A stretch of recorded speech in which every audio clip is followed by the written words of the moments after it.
Hello, welcome back. इस video में हम लोग देखेंगे कि सोलर पैनल की एफिशिएंसी कैसे चेक करते हैं। इस वीडियो में हम डिफाइन करेंगे सोलर टेस्ट कंडीशंस (STC) और इलेक्ट्रिकल पावर उसका कैसे कैलकुलेट करते हैं ये भी हम देखेंगे। और जो स्पेसिफिकेशन शीट होती है हर पैनल के पीछे, उससे हम पता करेंगे कि एफिशिएंसी कैसे कैलकुलेट करते हैं एक सोलर पैनल की। ये सब कैलकुलेट करने के पहले हम सबसे पहले सन पे जाते हैं। सन को हम देखें कि बहुत बड़ा एक रिएक्टर है, न्यूक्लियर रिएक्टर, जो कि हर form of electromagnetic radiation emit करता है। हमें पता है कि सनलाइट जो होती है वो बहुत ब्राइट होती है, तो हम उस ब्राइटनेस को एक लैब टेस्टिंग में सोलर एफिशिएंसी कैलकुलेट करने के लिए कैसे यूज करते हैं। ये लेसन के एंड में हम हर पैनल की एफिशिएंसी कैलकुलेट करना सीख लेंगे और हम एक सिलेक्शन क्राइटेरिया हम लोग सेट कर सकते हैं कि कौन सा पैनल अप्रोप्रिएट होगा हमारे सोलर सिस्टम के लिए। एक ब्राइट सनी डे में अगर हम घर के बाहर जाते हैं और सन की तरफ देखते हैं, तो जो उसकी ब्राइटनेस है उसको अगर हम फिगर्स में लाना चाहें तो वो 1000 वॉट्स पर मीटर स्क्वायर में कैलकुलेट की जाती है। अगर इसको हम प्रैक्टिकल कंडीशन में देखना चाहें तो ग्राउंड पे अगर हम एक 1 मीटर बाय 1 मीटर का अगर हम लोग एक स्क्वायर बना देते हैं 1 मीटर स्क्वायर,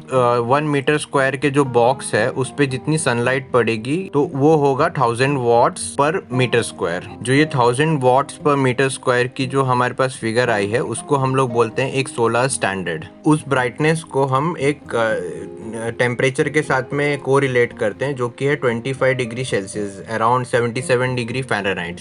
एक और टर्म आता है सोलर के स्टैंडर्ड में, उसको बोलते हैं एयर मास, जो कि क्लाइमेट का कंडीशन होता है। जो एक नॉर्मल एयर मास हम लोग पकड़ते हैं वो 1.5 का होता है। ये तीनों चीज़ें मिलके ब्राइटनेस, टेम्परेचर और एयर मास डिफाइन करेगा कि सोलर फोटोवोल्टिक मॉड्यूल या सोलर पैनल की एफिशिएंसी कितनी होती है। तो हमने देखा कि सोलर का इनपुट कैसे मेजर करते हैं। हम देखते हैं कि इलेक्ट्रिकल आउटपुट फोटोवोल्टिक मॉड्यूल का कैसे मेजर करते हैं। एक सोलर पैनल इलेक्ट्रिसिटी प्रोड्यूस करता है, उसके हम बेसिक 2 यूनिट्स को मेजर करते हैं लैब में, जो हमें बताता है कि वो कितना पावर प्रोड्यूस कर रहा है। जो पहला यूनिट है वो है वोल्टेज और एक यूनिट है उसको हम कहते हैं करंट। जो वोल्टेज होता है वो पुश ऑफ इलेक्ट्रिसिटी होता है, मतलब कि इलेक्ट्रिसिटी कितना जोर से पुश कर रही है, साइड से दूसरे साइड में कितना जोर से इलेक्ट्रिसिटी पुश कर रही है, उसको हम बोलते हैं वोल्टेज। जो करंट होता है वो फ्लो रेट ऑफ इलेक्ट्रिसिटी होता है, मतलब एक वायर के अंदर से कितना फास्ट करंट मूव हो रही है। अगर हम लोग वोल्टेज को, जो कि पुश है, वो करंट से मल्टीप्लाई करेंगे जो कि फ्लो है, जो कि एम्पियर्स में मेजर करते हैं, उससे जो हमारा आउटपुट आएगा वो आएगा पावर P, जिसको हम लोग वैट्स में कैलकुलेट करते हैं। So power in watts is equal to voltage in volts multiplied by current in amperes. अगर हमें सोलर पैनल की एफिशिएंसी को कैलकुलेट करना है तो हमें दो चीज़ को ध्यान में रखना पड़ेगा। जो पावर आउट हो रहा है सोलर पैनल से और जो पावर इन हो रहा है सोलर पैनल में, इन दोनों का अगर हम लोग डिवाइड कर देते हैं तो एफिशिएंसी सोलर पैनल की हमें निकल के आ जाती है। ये एक जनरल डेफिनेशन हो गई एफिशिएंसी की। सोलर पैनल को अगर लें तो उसके वोल्टेज और करंट को अगर हम लोग मल्टीप्लाई करेंगे तो हमें उसका आउटपुट पावर मिल जाएगा जो कि वैट्स में होगा। और जो वैट आएगा, जो पावर आएगा, उसको हम लोग मॉड्यूल के एरिया में अगर डिवाइड कर देंगे उस पूरे इक्वेशन को अगर हम लोग सन के पावर से पर मीटर स्क्वायर में अगर डिवाइड कर देंगे तो हमें एक सोलर पैनल की एफिशिएंसी मिल जाएगी। सोलर पैनल की जो एफिशिएंसी होती है वो हम सनलाइट में डायरेक्टली भी कैलकुलेट कर सकते हैं, जाके वोल्टेज और एम्पियर को निकाल के उसको हमें उसके मॉड्यूल के एरिया से डिवाइड करना है और वो पूरे इक्वेशन को हमें सनलाइट से डिवाइड करना है, सनलाइट की ब्राइटनेस से। या तो एफिशिएंसी देखने के लिए हमें जो मैन्युफैक्चरर जो पीछे शीट लगाता है उससे हम एफिशिएंसी को जान सकते हैं। हर सोलर पैनल के पीछे एक कमर्शियल स्पेसिफिकेशन शीट होता है जो कि मैन्युफैक्चरर हमें प्रोवाइड करता है। स्पेसिफिकेशन शीट में 5 कॉमन टर्म्स होते हैं। वो सब जो टर्म्स होते हैं वो टेस्ट होता है स्टैंडर्ड टेस्ट कंडीशन में, जो कि 1000 वॉट्स पर मीटर स्क्वायर, 25 डिग्री सेल्सियस और एयर मास 1.5 के अकॉर्डिंग कैलकुलेट होता है। जो 5 टर्म है वो है voltage at maximum power VMP, की है voltage output at standard test condition. दूसरा है current at maximum power IMP, जो है current output at standard test condition. तीसरा जो है वो है मैक्सिमम पावर P max बोलते हैं उसे, वो एक्सपेक्टेड पावर आउटपुट है स्टैंडर्ड टेस्ट कंडीशन पे। जो कि एक्चुअली एक कैलकुलेशन है voltage at maximum power VMP multiplied by current at maximum power IMP। Voltage at maximum power multiplied by current at maximum power gives us maximum power, that is P max। जो चौथा term होता है वो है open circuit voltage, वो लिखा होता है VOC।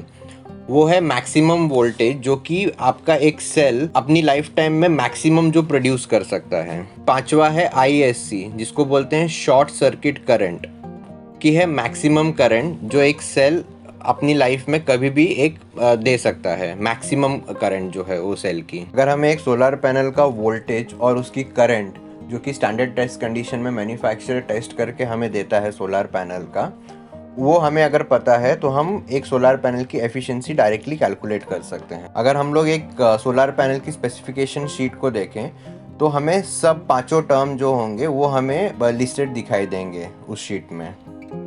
VMP, IMP, VOC, ISC या मैक्सिमम पावर P max। कुछ स्पेसिफिकेशन शीट आपको जो है लाइटनिंग कंडीशन पे वो पैनल कैसे परफॉर्म करता है उसकी भी जानकारी देती है। जैसे कि ये शीट में आप देख सकते हैं, सपोज कि क्लाउडी डे है तो फोटोवोल्टिक मॉड्यूल आपका वर्क करेगा, लेकिन जो उसकी करंट है, करंट आउटपुट है, वो धीरे धीरे कम होता जाएगा जैसे जैसे क्लाउड आपका इंक्रीज होगा, जिससे कि मैक्सिमम पावर जो है वो कम होता जाएगा उसका, क्योंकि करंट उसकी जो है वो नीचे चली जा रही है धीरे धीरे। जो वोल्टेज होता है, जैसे जैसे एनवायरनमेंट का टेम्परेचर बढ़ेगा, अगर टेम्परेचर एक्सीड हो रहा है उसके स्टैंडर्ड टेस्ट कंडीशंस में तो उसका धीरे धीरे वोल्टेज कम होता जाएगा। हीट बढ़ेगी तो वोल्टेज कम होगा, कि एफिशिएंसी जो होगी वो स्लाइटली नीचे जाएगी स्टैंडर्ड टेस्ट कंडीशंस के हिसाब से। अब हमने स्पेसिफिकेशन शीट को कैसे पढ़ते हैं वो हमने देख लिया। अब हम देखते हैं कि उसकी एफिशिएंसी को हम लोग प्रैक्टिकली कैसे कैलकुलेट करते हैं। स्पेसिफिकेशन शीट में voltage at maximum power VMP और current at maximum power IMP listed है। कैलकुलेट करेंगे कि मैक्सिमम पावर P max कितना होगा जो कि वॉट्स में होता है, जिसका फॉर्मूला आपने पहले देखा है कि वोल्टेज को अगर हम लोग करंट से मल्टीप्लाई करेंगे तो हमें उसका वॉटेज पता चल जाएगा। So 30.1 volt into 7.7 amps which is equal to 232 watts। तो एक आउटपुट वॉटेज होगा ये इंडिविजुअल पैनल का। जो इसमें VMP और IMP होता है वो स्टैंडर्ड टेस्ट कंडीशन के हिसाब से एडजस्ट किया जाता है, लेकिन अगर हम लोग पैनल को देखेंगे तो वो एग्जैक्टली 1 स्क्वायर मीटर नहीं होता है। तो एफिशिएंसी निकालने के लिए एक्चुअल फोटोवोल्टिक मॉड्यूल का जो एक्चुअल साइज है उसके हिसाब से हमें कैलकुलेशन करना पड़ेगा। सोलर पैनल का डायमेंशन होता है वो भी मोस्टली सब स्पेसिफिकेशन शीट में होता है कि लेंथ और विड्थ इंचेस या मिलीमीटर में लिस्टेड होगा आपके स्पेसिफिकेशन शीट में। और ये जो एग्जांपल हम लोग देख रहे हैं उसकी लेंथ है 1.47 मीटर बाय 1.1 मीटर। इन दोनों को हम मल्टीप्लाई करेंगे तो जो टोटल मॉड्यूल का एरिया है वो हमें मिल जाएगा जो कि है 1.62 मीटर स्क्वायर। अगर हम उस पैनल का जो स्पेसिफिक पैनल जो हम लोग यूज़ कर रहे थे अपने एग्जाम्पल में, अगर उसका हम टोटल P max देखें जो कि वॉटेज है वो है 232 वॉट, उसको अगर हम टोटल सोलर पैनल की एरिया से डिवाइड करेंगे जो कि है 1.62 मीटर स्क्वायर, हमें मिलेगा 143 वैट्स पर स्क्वायर मीटर। इसको हम पावर फ्रॉम द सन, जो सन का जो पावर है उससे अगर हम कंपेयर करेंगे जो वॉट्स पर मीटर स्क्वायर में ही होता है।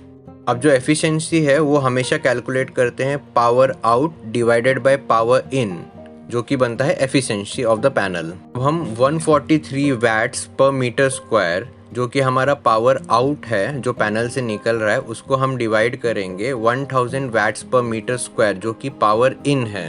हम इन दोनों फिगर्स को डिवाइड करेंगे 143 डिवाइडेड बाय 1000 तो हमें एक फिगर आएगा जो कि होगा 0.143। अगर हम उस फिगर को परसेंटेज में कन्वर्ट कर दें तो हमें एक फिगर मिलेगा 14.3%। अब हमने क्या देखा कि जो ये सोलर पैनल स्पेसिफिक हमने एग्जांपल के लिए लिया था उसकी आउटपुट, एक्चुअल आउटपुट एफिशिएंसी जो है वो 14.3% है। इस वीडियो में आपने देख लिया कि एफिशिएंसी को एक्चुअली हम लोग प्रैक्टिकल कंडीशंस में कैसे मेजर करते हैं। आगे नेक्स्ट वीडियो पे चलते हैं अब। Thank you.